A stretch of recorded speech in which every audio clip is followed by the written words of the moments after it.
Hai, Assalamualaikum warahmatullahi wabarakatuh. Selamat sejahtera. Apa khabar semua?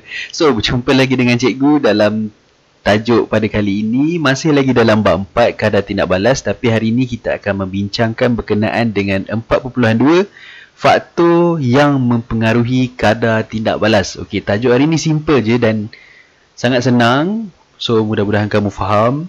So, kalau suka nanti boleh share dengan kawan, boleh study elok-elok. Kalau tak faham juga, ulang tonton video cikgu berkali-kali. Dan kalau masih lagi tak faham, boleh komen di ruang komen. Kalau ada apa-apa nak tanya ke nak apa ke, komen je di ruang komen. Okey? Okey, jom kita tengok apa yang kita akan belajar hari ini.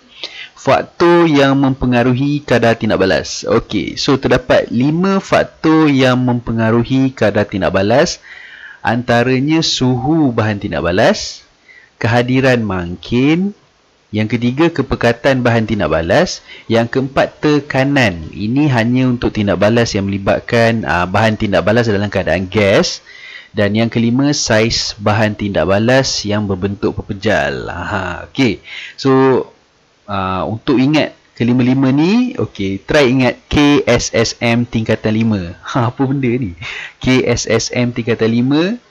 K untuk kepekatan, S untuk suhu, S lagi satu untuk saiz, M untuk makin, T untuk tekanan dalam keadaan gas, dan 5 tu cikgu tambah sendiri, iaitu 5 faktor yang mempengaruhi kadar tindak balas. Okey, jom kita tengok. Faktor yang pertama adalah faktor suhu. Okey. So, apabila suhu bahan tindak balas meningkat, maka kadar tindak balas meningkat. Alah, senang cerita macam ni lah. Macam secara logik kita lah kan.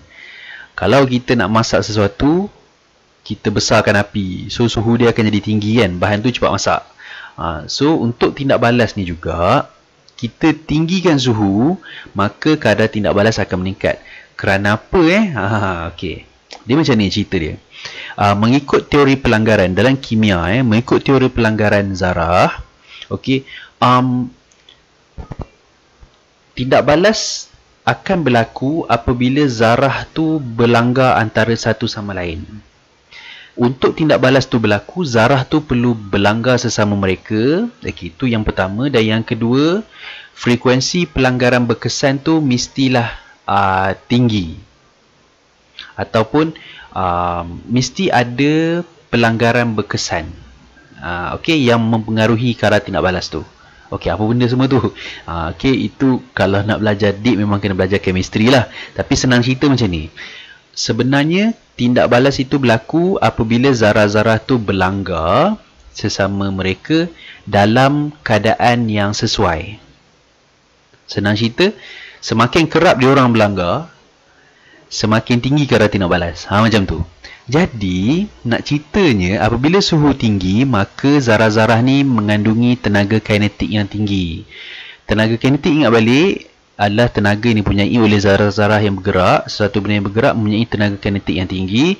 Maka, apabila kita tinggikan suhu, maka tenaga kinetik zarah tinggi. Dan of course, bila mereka ni bergerak sangat laju, maka diorang akan berlanggar sama sendiri dengan lagi kerap. Macam tu. So, that's why apabila kita tinggikan suhu, kadar tindak balas akan meningkat. Alah, senang cerita macam awak nak larutkan gula dalam satu air biasa, satu lagi air panas. Cuba kacau gula, yang mana satu lagi cepat larut. Okey. Pergi test. Lepas tu beritahu cikgu, okey? Faktor yang kedua adalah faktor mangkin. Okey, apa itu mangkin? Nanti kita tengok. Apabila mangkin digunakan dalam sesuatu tindak balas, kadar tindak balas tersebut akan meningkat. Mangkin merupakan bahan kimia yang dapat mengubah kadar tindak balas tanpa mengalami sebarang perubahan kimia pada akhir tindak balas. Okey. Mangkin ni sebenarnya adalah satu bahan yang boleh mempercepatkan proses tindak balas.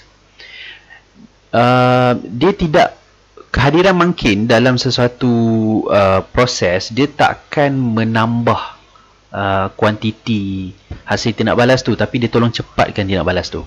Okey, contoh macam ni lah cikgu ada tindak balas. Ini merupakan tindak balas antara nitrogen dengan hidrogen. Okey, ini dalam kilang nama dia proses Haber. Nanti kita akan tengok dalam bab dalam chapter subtopik yang seterusnya, proses Haber. So untuk menghasilkan amonia, okey, dia memerlukan satu mungkin iaitu besi. Jadi proses penghasilan amonia ni mungkin agak lambat sikit, tapi bila kita taruh besi dia akan jadi cepat. Okey, so dia ada catalyst besi kat sini, dan ini diagram untuk proses dia lah. Nanti kita akan go through dengan lebih lanjut. Kehadiran mungkin boleh meninggikan kadar tindak balas ataupun meningkatkan kadar tindak balas. Itu faktor yang kedua. Okey guys, faktor yang ketiga adalah kepekatan bahan tindak balas. Apabila kepekatan bahan tindak balas meningkat, kadar tindak balas akan meningkat. Okey, kenapa? Okey, logik ni macam ni. So, apabila kepekatan bahan tindak balas meningkat, sebenarnya zarah-zarah, kuantiti zarah-zarah dalam tu pun of course akan meningkat. Sebab benda tu pekat. Macam kita bancuh air Milo yang pekat. So, lagi banyak zarah-zarah tu, lagi kerap dia orang berlanggar dan makin tinggi kadar tindak balas. Logik ni macam tu je. Okay? So, zarah akan berlanggar dengan lebih kerap, dengan lebih banyak. Frekuensi pelanggaran berkesan juga akan meningkat apabila kepekatan bahan yang tinggi, kan?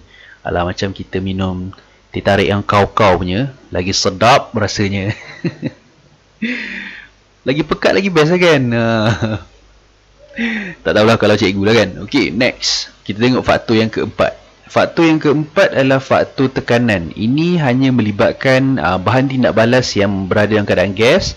Apabila tekanan meningkat, kadar tindak balas dengan bahan tindak balas berkeadaan gas meningkat. Ok, so sebenarnya macam ni, ya. Macam mana kita nak meningkatkan tekanan?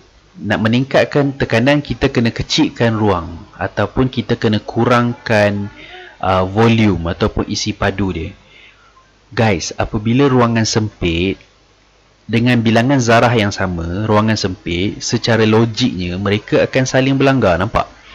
So, nak tinggikan tekanan, kecilkan ruang, sempitkan ruang, maka you dah dapat tekanan yang tinggi.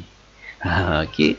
So, logiknya bila tekanan tinggi, maka zarah-zarah akan kerap berlanggar dan kadar tindak balas akan meningkat. Cara, simple, kan?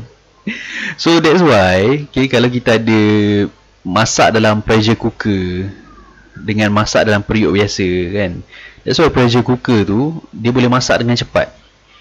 Sebab kadar tindak balas dia tinggi dalam pressure cooker tu. Berbanding dengan periuk biasa. Okay, so itu explanation dia. So boleh test lah. Okey, dan faktor yang kelima adalah saiz bahan tindak balas yang berada dalam keadaan pepejal. Okey, apabila saiz bahan tindak balas berbentuk pepejal berkurang, saiz bahan berkurang, kadar tindak balas akan meningkat. Okey. Kenapa? Okey, tengok diagram yang bawah ni dulu. Okey.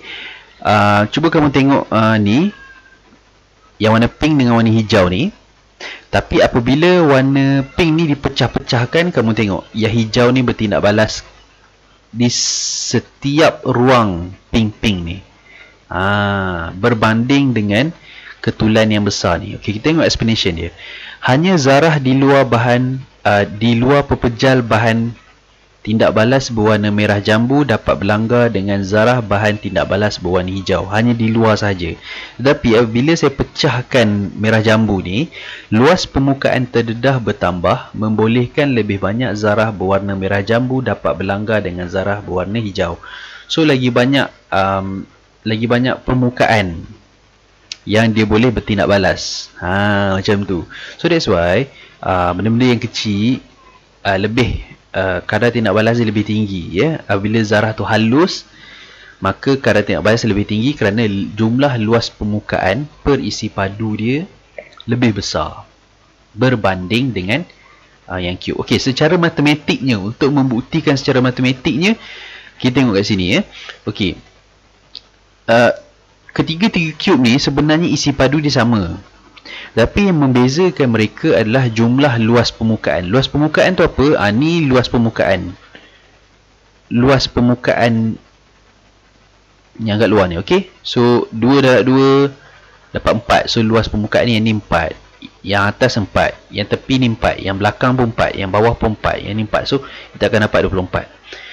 Jumlah luas permukaan yang sini campur ni, campur belakang dia, campur bawah dia, campur. Okey, ni 16. Yang sebelah sini pun 16. So luas permukaan jadi 32. Cikgu kerat je 2, terus luas permukaan dia jadi 32. Logik lah kan, sebab yang ni tadi cikgu tak kerat lagi, yang ni cikgu dah kerat. So dia akan tindak balas kat tepi ni, kat dalam ni. Kalau cikgu kerat lagi, okay, so dia boleh tindak kat belakang, atas, bawah, kiri, kanan, depan, belakang, semua boleh tindak balas. Jumlah luas permukaan dia pun jadi lebih besar, iaitu 40 cm3. Jadi secara matematiknya telah dibuktikan memang jumlah luas permukaan saiz bahan yang kecil itu lebih besar jumlah luas permukaannya berbanding dengan zarah yang besar ataupun pepejal yang besar. Alah, senang cerita macam ni lah. Macam bahan-bahan ni ataupun makanan-makanan yang lebih kecil itu lebih mudah dihadam. So that's why Tuhan jadikan gigi untuk mengunyah. Kenapa kena kunyah makanan? Tak boleh telan terus kan? Boleh je nak telan terus, tapi kita kena kunyah makanan tu supaya makanan tu lebih mudah dihadam. Bentuk kecil-kecil lebih mudah dihadam. Macam tu. Okey. So kalau tak faham, boleh ulang tonton video cikgu, boleh komen, boleh share dengan kawan kalau suka. Itu sajalah untuk hari ni. Terima kasih. Assalamualaikum warahmatullahi wabarakatuh. Bye bye.